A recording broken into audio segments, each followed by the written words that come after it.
Halo guys, berjumpa lagi dengan saya Yusika Rosalinda dengan YouTube channel Yusika. Nah, pada video kali ini kita akan membahas tentang teori hierarki. Akan tetapi, terlebih dahulu jangan lupa like, share, dan subscribe ya teman-teman. Nah, sekarang saya akan menjelaskan apa itu teori hierarki. Teori hierarki kebutuhan Maslow adalah salah satu teori psikologi yang berguna untuk memicu munculnya motivasi pada seorang individu dalam memenuhi kebutuhan mereka sehari-hari. Teori hierarki kebutuhan Maslow diperkenalkan pada tahun 1943 melalui A Theory of Human Motivation melalui acara Psychological Review. Teori hierarki kebutuhan Maslow memuat mengenai tingkatan kebutuhan yang harus dipenuhi oleh setiap individu. Individu yang dimaksud pada teori ini adalah manusia. Manusia adalah makhluk yang lemah dan tentunya akan terus berkembang untuk menemukan kelebihan mereka dalam upaya memenuhi kebutuhan mereka. Teori dari Maslow ini kemudian menjelaskan bahwa ada 5 tingkatan kebutuhan yang wajib dipenuhi oleh individu, yaitu yang pertama kebutuhan fisiologis atau physiological needs. Kebutuhan paling dasar pada setiap orang adalah kebutuhan fisiologis, yakni kebutuhan untuk mempertahankan hidup secara fisik. Kebutuhan-kebutuhan itu seperti kebutuhan akan makanan, minuman, tempat berteduh, tidur, dan oksigen atau sandang pangan dan papan.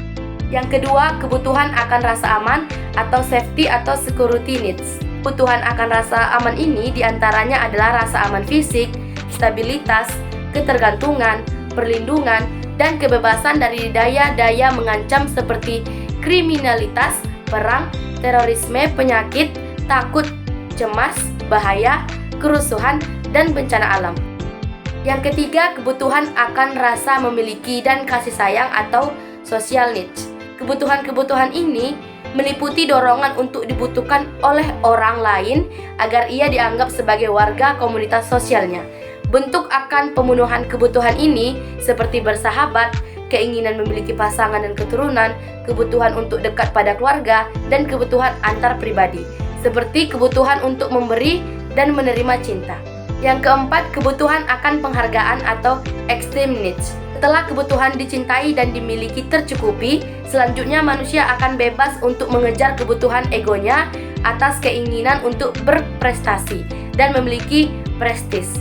Maslow menemukan bahwa setiap orang yang memiliki 2 kategori mengenai kebutuhan penghargaan, yakni kebutuhan yang lebih rendah dan lebih tinggi.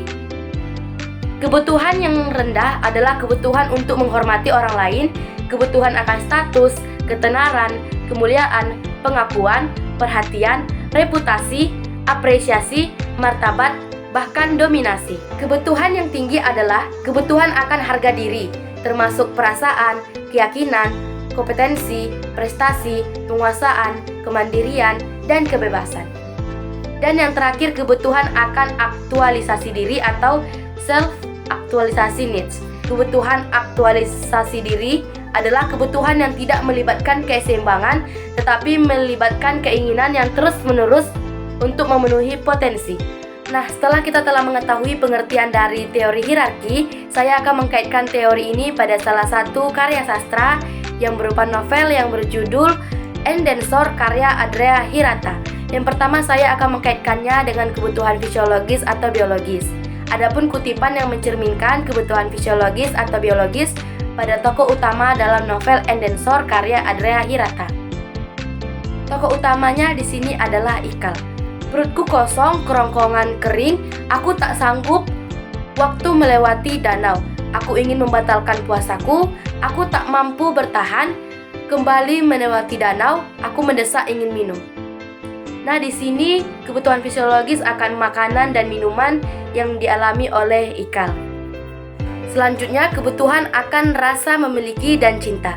Adapun kutipan yang mencerminkan kebutuhan akan rasa memiliki dan cinta pada tokoh utama dalam novel Endensor karya Andrea Hirata. Katya menyukaiku, tidak real, tidak mungkin. Ikal masih belum percaya dengan situasi yang dihadapinya sekarang. Gadis tercantik di kelasnya menyimpan perasaan yang sama kepada dirinya. Menurut Maslow, kebutuhan akan rasa memiliki dan cinta mencangkup hubungan psikologis yang mendalam dengan orang lain. Selanjutnya, kebutuhan akan rasa aman. Adapun kutipan yang mencerminkan kebutuhan akan rasa aman, yaitu tamat SMA aku merantau ke Jawa, di Bogor kami melamar kerja, sebuah usaha distributor untuk memanggil untuk wawancara. Tokoh Ikal memenuhi kebutuhan akan rasa aman yaitu dengan cara merantau ke Jawa untuk mencari jaminan kehidupan yang lebih baik. Selanjutnya, kebutuhan akan penghargaan. Adapun kutipan yang mencerminkan kebutuhan akan penghargaan pada tokoh utama dalam novel Endensor karya Andrea Hirata. Apalagi ia selalu memanggilku my man, membuatku merasa ganteng, merasa menjadi kesatria Celtic dalam legenda Highlander penyelamat petani dari serbuan kaum bergundal. Perasaan bahagia yang dirasakan Ikal merupakan salah satu perasaan akan dicintai yang dirasakan Ikal. Kutipan di atas menunjukkan penghargaan Katya terhadap tokoh utama yaitu Ikal. Ia diberi julukan oleh wanita yang ia dambakan. Hal ini menunjukkan bentuk penghargaan orang lain terhadap tokoh utama. Selanjutnya yang terakhir yaitu kebutuhan aktualisasi diri. Adapun kutipan yang mencerminkan kebutuhan aktualisasi diri pada tokoh utama dalam novel Endensor karya Andrea Hirata. Lebih dari semuanya, aku ingin sekali menjadi seperti Adam Smith, menjadi seorang economics scientist, ilmuwan ekonomi. Ikal ingin menjadi seperti Adam Smith, yaitu menjadi seorang ilmuwan ekonomi. Keinginan Ikal ini merupakan aktualisasi diri dari diri Ikal. Hal ini seperti yang dikatakan oleh Maslow, yaitu sebagai perkembangan yang paling tinggi dan penggunaan semua bakat kita, pemenuhan semua kualitas dan kapasitas kita. Nah, demikianlah penjelasan ataupun pembahasan kita tentang teori hierarki kebutuhan Maslow. Jika ada kesalahan kata, saya mohon maaf, saya akhiri dan sampai jumpa kembali.